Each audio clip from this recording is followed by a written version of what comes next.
Okay, mimi naitwa Alan Robi, ni wakili kwa ajili ya hiyo kesi ambayo ni kesi ya hujumu uchumi 23/30/2026, lakini pia tulikuwa tumeweka maombi ya mtuhumiwa wa pili, accused person anaitwa Elia Makongwa, Adam Makongwa, ambaye yeye makosa yake yote hayo yanadhaminika, maana hakuwa na kosa ambalo halidhaminiki.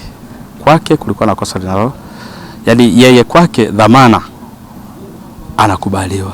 Sasa tulikuwa tumepeleka maombi Mahakama Kuu mbele ya Jaji Matuma. Kwa hivyo baada ya kufika pale mahakamani, Mheshimiwa Jaji tulimuaddress tukiwa wote wawili. Ikaonekana kwamba baada ya kuweka yale maombi kuyapeleka mahakamani na kuyaupload mtandaoni, kuna document moja ilimisi, lakini ni njia tu za kimtandao. Kwa hivyo leo yalikuwa ni hayo maombi yasikilizwa, lakini hayakuweza kusikilizwa kwa sababu kuna document moja ambayo ni charge sheet ambayo ni kubwa. Alake ni document kubwa, ina page kurasa 214. Kwa hivyo haikuweza kuonekana.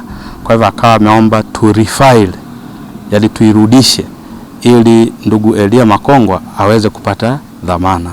Lakini pia kwa leo tulikuwa na kesi hapa mahakama ya hakimu mkazi mbele ya Mheshimiwa Male. Labda kabla hatujaja kwa Male, ndio kwa jaji, kilichoamriwa ni nini? Kilichoamriwa ni kwamba kwa sababu hawajaona ile nyaraka ambayo ni charge sheet yenye kurasa hizo zote, wamesema kwamba tuirudishe ili aweze kupata hiyo dhamana. Ni hicho tu kwa leo kwa Mahakama Kuu.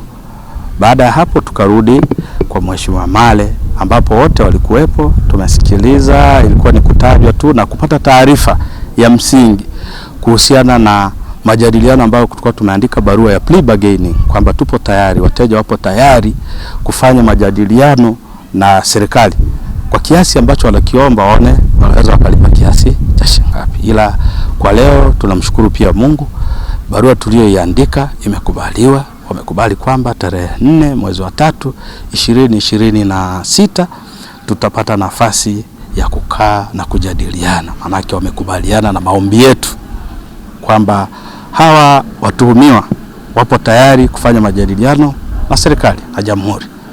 Hayo tu ndugu zangu. Labda kwa DPP kukubali kufanya plea bargaining ndio kuhusiana na kesi, ninyi kama mawakili wa upande wa utetezi mmeipokeaje? Sisi tunamshukuru Mungu. Jambo kama hilo ni jambo la busara, ni jambo la heri, na kama wapenda haki, kwa sababu ya officers of the court, sisi ni wapenda haki, ni maafisa wa mahakama. Kama wateja wamekubali kufanya majadiliano, wailipe serikali, manake ni jambo la heri. Kwanza linaokoa muda, pili linapunguza gharama kwetu sisi, kwa wateja na kwa serikali.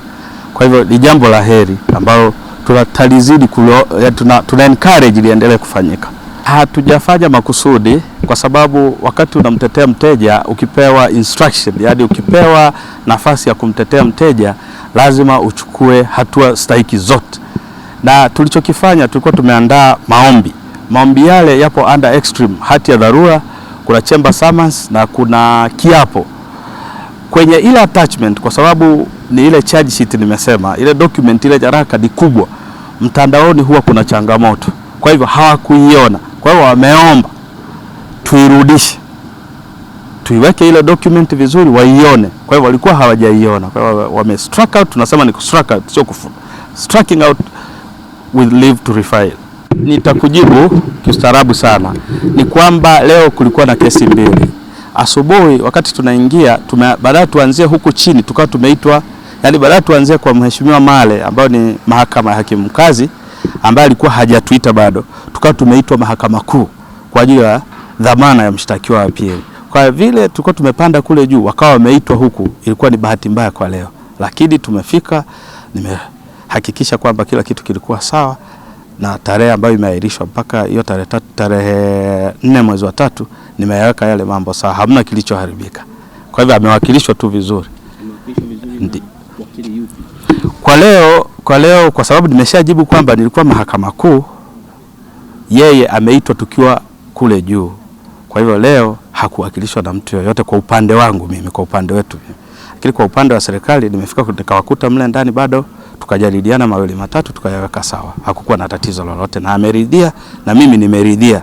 Process imeenda sawa, imeenda vizuri kabisa. Hii ni Tanzania Habari.